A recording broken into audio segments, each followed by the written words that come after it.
Europe में राष्ट्रवाद का उदय।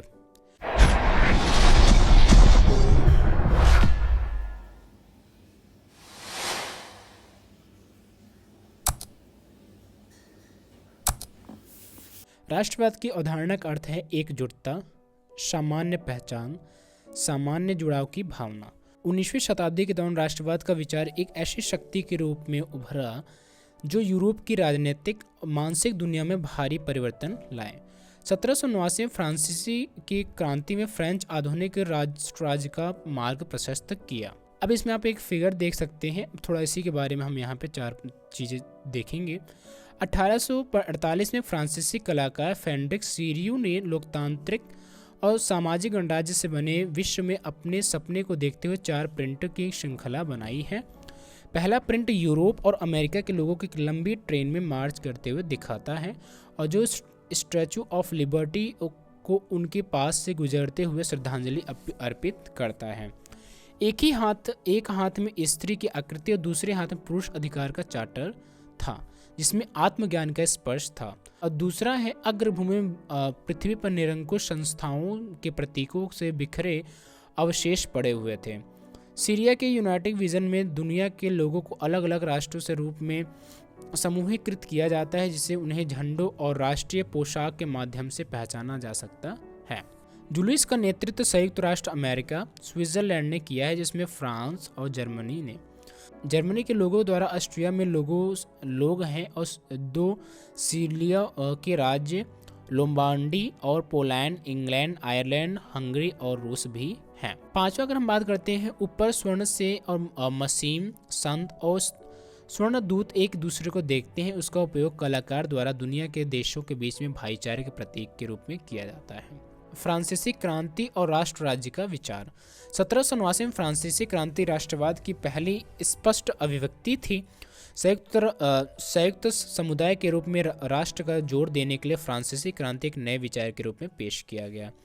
लॉ पेटी पिता भूमि और ले मतलब होता है सिटाइन एंड नागरिक, और फ्रांसीसी के लोगों के बीच एक नया फ्रांसीसी झंडा आया। इसमें सभी नागरिकों के लिए समान कानून के साथ एक केंद्रीकृत प्रशासनिक प्रणाली की शुरुआत की गई।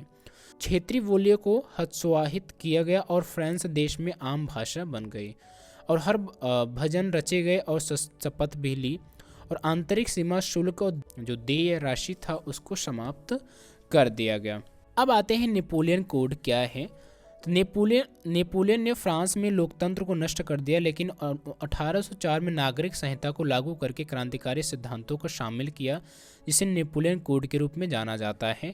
कोड के जन्म का आधार सभी विशेषाधिकार को हटा दिया, कानून के समक्ष समानता स्थापित कर दी गई, सरलीकृत प्रशासन उपाय किया गया, समाप्त सामंती व्यवस्था, तीतरों को कृषि दास्ता जागीर के बजाय वकाये से मुक्त कर दिया गया, संघ व्यवस्था को हटाया और परिवहन संचार व्यवस्था को सुधार लिया गया।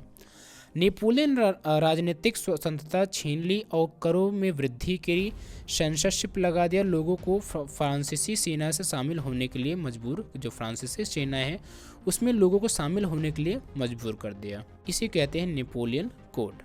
अब यूरोप के राष्ट्रवाद का निर्माण। जर्मनी, इटली, स्विट्जरलैंड को साम्राज्यों डची कैटन में बांटा गया जिसे शासकों ने स्वायत्तता क्षेत्र में दिया। यूरोप में राष्ट्रवाद के उदय के कुछ महत्वपूर्ण कारण है। पहला जो मध्यम वर्ग है उसका उदय हुआ, दूसरा है उदारवाद के विचार का प्रसार हुआ, रूढ़िवाद की नई भावना और वीरता की संधि, और चौथा है क्रांतिकारियों का उदय।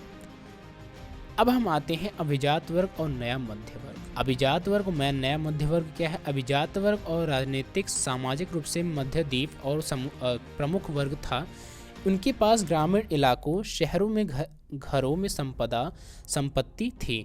18वीं शताब्दी के उत्तरार्ध में इंग्लैंड में औद्योगिकरण की शुरुआत हुई और इसी सामाजिक समूह में अस्तित्व में आए, और उद्योगपति, व्यवसायी, डॉक्टर, शिक्षक, अन्य पेशेवर भी एक श्रमिक वर्ग में आबादी और मध्य वर्ग में शामिल हुए। अब हम आते हैं उदार राष्ट्रवाद क्या है। उदारवाद है, शब्द का अर्थ होता है कोई चीज़ मुक्त हो। नए मध्य वर्गों के लिए उदारवाद व्यक्ति के लिए स्वतंत्रता, कानून के समक्ष सभी समानता के लिए खड़ा किया गया। यानी कि जो उदारवाद है मुक्त, यानी कि जो कोई आज़ाद होता है, जो स्वतंत्र होता है, फ्रीडम जिसको होता है, फ्रांस में वोट देने और निर्वाचित होने का अधिकार विशेष रूप से संपत्ति के मालिक व्यक्तियों को दिया जाता था। बिना संपत्ति वाले पुरुषों, महिलाओं को इस अधिकार से बाहर रखा जाता था। आर्थिक क्षेत्र में उदारवाद को बाजारों की स्वतंत्रता, माल और पूंजी की आवाजाही पर राज्य द्वारा लगाए गए प्रतिबंधों को समाप्त करने के लिए खड़ा था। 1834 में प्रशिया की पहल एक सीमा शुल्क संघ और जोवेलियन का गठन किया गया। अधिकांश जर्मन राज्यों में शामिल हो गए। संघ ने टैरिफ बाधाओं को समाप्त कर दिया। मुद्राओं की संख्या में 30 से घटाकर 2 कर दिया। 1815 के बाद एक नया रूढ़िवाद। 1815 में यूरोपीय सरकारों रूढ़िवाद की भावनाओं से प्रेरित थी।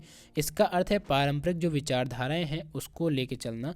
रूढ़िवादी राजशाही, चर्च, सामाजिक पदानुक्रमण, संपत्ति की विश्वास करते थे और परिवार को संरक्षित किया जाना चाहिए। उन्होंने सोचा कि एक आधुनिक सेना, एक कुशल नौकरशाही, एक गतिशील अर्थव्यवस्था यूरोप के निरंकुश राजतंत्रों को मजबूत कर सकती है। अब हम देखते हैं वियना संधि क्या है। 1815 में यूरोपीय शक्तियों ब्रिटेन, रूस, प्रशिया, ऑस्ट्रिया के प्रतिनिधियों ने यूरोप के लिए एक समझौता करने के लिए वियना में मुलाकात किया। अब बोरबान राजवंश को सत्ता में बहाल दिया गया और फ्रांस ने नेपोलियन के अधीन किए गए क्षेत्रों को खो दिया।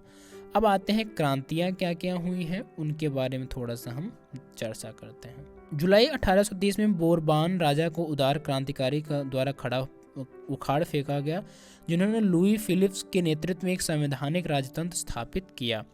जुलाई क्रांति ने वेशल्स ने एक विद्रोह को जन्म दिया, जिसका कारण था बेल्जियम नीदरलैंड के यूनाइटेड किंगडम से अलग हो गया और 1821 में यूनाइटेड ने स्वतंत्रता के लिए संघर्ष किया। अब आते हैं रोमांटिक कल्पना और राष्ट्रीय भावना क्या है। संस्कृत में राष्ट्र के लिए विचार बनाने में महत्वपूर्ण भूमिका निभाई। कला, कविता, कहानियाँ, संगीत और राष्ट्रवादी भावनाओं को व्यक्त करने और आकार को देने में मदद किया। अब आते हैं राष्ट्रवादी भावनाओं को विकसित करने में भाषा ने भी महत्वपूर्ण भूमिका अपनी निभाई है। भूख, कठिनाई, लोकप्रिय विद्रोह, सारी चीज़ें। 1830 के दशक में यूरोप को आर्थिक कठिनाई का सामना करना पड़ा। 19वीं शताब्दी में पूर्वार्ध में पूरे यूरोप ने जनसंख्या में भारी वृद्धि देखी गई। खाद्य कीमतों में वृद्धि, खराब फसल में एक वर्ष ने शहर, देश और व्यापन कंगाली देखी गई, गरीबी को जन्म दिया। और 1848 में भोजन की कमी, व्यापक बेरोजगारी ने पेरिस को आबादी को सड़क पर ला दिया। उदारवादियों की क्रांति। 1848 में शिक्षित वर्ग ने मध्य वर्ग के नेतृत्व में क्रांति चल रही थी। उदार मध्य वर्ग में पुरुष, महिलाओं के संसदीय सिद्धांत और एक संविधान की संघ की स्वतंत्रता का एक राष्ट्र राज्य के निर्माण में मांग किया। अब फ्रैंकफर्ट ने सभी जर्मन नेशनल्स असेंबली के लिए वोट करने के लिए बड़ी संख्या में राजनीतिक संगठन एक साथ आए। 18 मई 1848 को 831 निर्वाचित प्रतिनिधियों ने फ्रैंकफर्ट संसद में अपनी जगह लेने के लिए सेंट पॉल चर्च में विश्वास दिलाया। जर्मन राष्ट्र के लिए तैयार किए गए संविधान का नेतृत्व राजशाही द्वारा किया गया था, जो संसद के अधीन था। प्रशिया में राजा के फ्रेडरिच विल्हेम चतुर्थ को ताज में पेशकश दी गई थी, लेकिन उन्होंने उसे अस्वीकार कर दिया। निर्वाचित विधानसभा का विरोध करने के लिए अन्य राजाओं ने भी शामिल हो गए। संसद में मध्यम वर्ग का प्रभुत्व था। वहीं संख्या में महिलाओं ने उदारवादी आंदोलन में भाग लिया। महिलाओं ने अपने स्वयं राजनीतिक संघों का गठन किया, अखबारों की स्थापना और राजनीतिक बैठकों प्रदर्शनों में भाग लिया, लेकिन फिर भी विधानसभा के चुनाव के दौरान उन्हें मताधिकार से वंचित रखा गया। अब हम आते हैं जर्मनी और इटली का निर्माण किस प्रकार हुआ। जर्मन और इटली का निर्माण। जर्मन एक एकीकरण। जर्मन में मध्य वर्ग में राष्ट्रवादी भावनाएं व्यापक थी। उन्होंने 1848 में जर्मन परिसंघ में विभिन्न क्षेत्रों में एक निर्वाचित संसद द्वारा स्थापित हुआ। राष्ट्र राज्य में एकजुट करने का प्रयास किया गया। इन प्रयासों को प्रशिया में राजशाही और सेना जमींदारों द्वारा दबा दिया गया। प्रशिया में नेतृत्व में राजशाही एक राष्ट्रीय एकीकरण हुआ। प्रशिया में ऑटो वॉन बिस्मार्क ने राष्ट्र निर्माण के कार्य में एक प्रमुख नेता की भूमिका निभाई। 1871 में कैंसर विलियम प्रथम को नए साम्राज्य का नया सम्राट घोषित कर दिया गया। जर्मन के एकीकरण में यूरोप में प्रशा का प्रभुत्व स्थापित हो गया।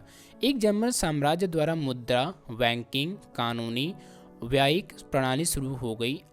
इटली की एकीकरण 19वीं सदी के मध्य में इटली 7 राज्यों में बांट दिया गया, जिसमें केवल एक रियासत जिसे सिडनिया, पिडमॉन्ट और एक इटलानिया रियासत शासक था। अब बाकी अन्य जो क्षेत्र थे विभिन्न राजाओं के प्रभुत्व वहाँ पे थे। प्रसिद्ध हस्तियों का योगदान।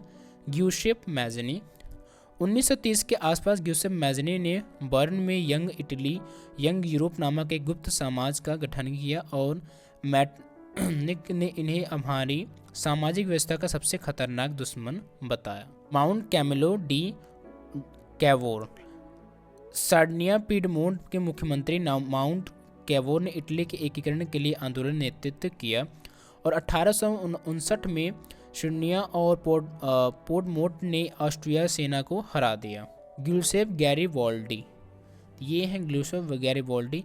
वह इटली के एकीकरण में एक केंद्रीय व्यक्ति थे। 1833 में मेंजिनी से मिली और युवा इटली के आंदोलन में शामिल हो गए। 1860 में उन्होंने अपने रेड शर्ट सेना के साथ दक्षिण इटली में हमारे प्रसिद्ध अभियान को नेतृत्व किया। 1807 में इटली के एकीकरण के उद्योगी दक्षिण इटली और 2 सिली के राज्य तक पहुंचे। स्थानीय किसानों का समर्थन भी हासिल करने में ये सफल रहे। और 1861 में विक्टर इमैनुअल को संयुक्त इटली का राजा घोषित कर दिया गया। ब्रिटेन का विकास 18वीं सदी में इसमें ब्रिटेन को कोई राष्ट्र नहीं था और धन महत्व शक्ति में लगातार वृद्धि होने से राष्ट्र शक्तिशाली हो गया। अधिनियम 1707 इंग्लैंड और स्कॉटलैंड के बीच में United kingdom of great Britain का गठन हुआ। इसका अर्थ है इंग्लैंड स्कॉटलैंड पर अपना प्रभाव थोपने में सक्षम था। 1808 में आयरलैंड को जबरन यूनाइटेड किंगडम में शामिल कर दिया गया और यह एक ब्रिटिश राज्य गठन हुआ और एक ब्रिटेन प्रतीक ब्रिटिश ध्वज, यूनाइटेड जैक, राष्ट्रगान God save our Nobel king और अंग्रेजी भाषा थी। अब हम आते हैं राष्ट्र की कल्पना। 18वीं और 19वीं शताब्दी में कलाकारों ने एक व्यक्ति के रूप में, एक देश, महिला के रूप में राष्ट्रों का प्रतिनिधित्व किया। फ्रांसीसी क्रांति के दौरान में आंकड़े स्वतंत्रता, न्याय, गणतंत्र जैसे विचारों को चिंतित करते थे। स्वतंत्रता एक लाल टोपी टूटी हुई श्रृंखला के रूप में दर्शाया गया है। राष्ट्रवाद और साम्राज्यवाद क्या है? 19वीं शताब्दी के अंतिम में तिमाही के बाद राष्ट्रवाद का एक बराबरी नहीं रहा। 1871 के बाद उन्होंने सबसे अधिक तनावपूर्ण ग्रस्त क्षेत्रों में बाल्कन क्षेत्र कहा जाता है, जिसमें अत्याधुनिक Romania, Bulgaria, Albania, Greece, Macedonia, Croatia, Bosnia, Herzegovina, Slovenia, Serbia और मोंटेनेग्रो शामिल हैं। ऑटोमन साम्राज्य के वाल्टन क्षेत्र को विस्फोटक बना दिया और 19वीं शताब्दी के दौरान उन्होंने आधुनिकीकरण, आंतरिक सुधारों के माध्यम से खुद को मजबूत किया। विभिन्न संघर्षों के कारण बाल्टन तीव्र संघर्ष का क्षेत्र बन गया। इस अवध के दौरान व्यापार और उपनिवेशों के साथ साथ नौसेना सैन्य शक्ति को लेकर यूरोपीय शक्ति के बीच में तीव्र प्रतिनिधित्व किया, जिसके कारण इस क्षेत्र में कई युद्ध हुए और अंत में प्रथम विश्व युद्ध हुआ। 1919 में साम्राज्यवाद के साथ गठबंधन करने के बाद राष्ट्रवाद का यूरोप तबाह हो गया। साम्राज्यवाद विरोधी आंदोलन विकसित हुए, लेकिन वह सभी स्वतंत्र राष्ट्र बनाने के लिए संघर्ष करने लगे, लेकिन राष्ट्र राज्य के स्वाभाविक सार्वभौमिक स्वीकार कर लिया गया। तो ये चैप्टर यहीं फिनिश होता है। इसके आगे जो नेक्स्ट चैप्टर है उसकी वीडियो जल्द ही डाल दी जाएगी। धन्यवाद।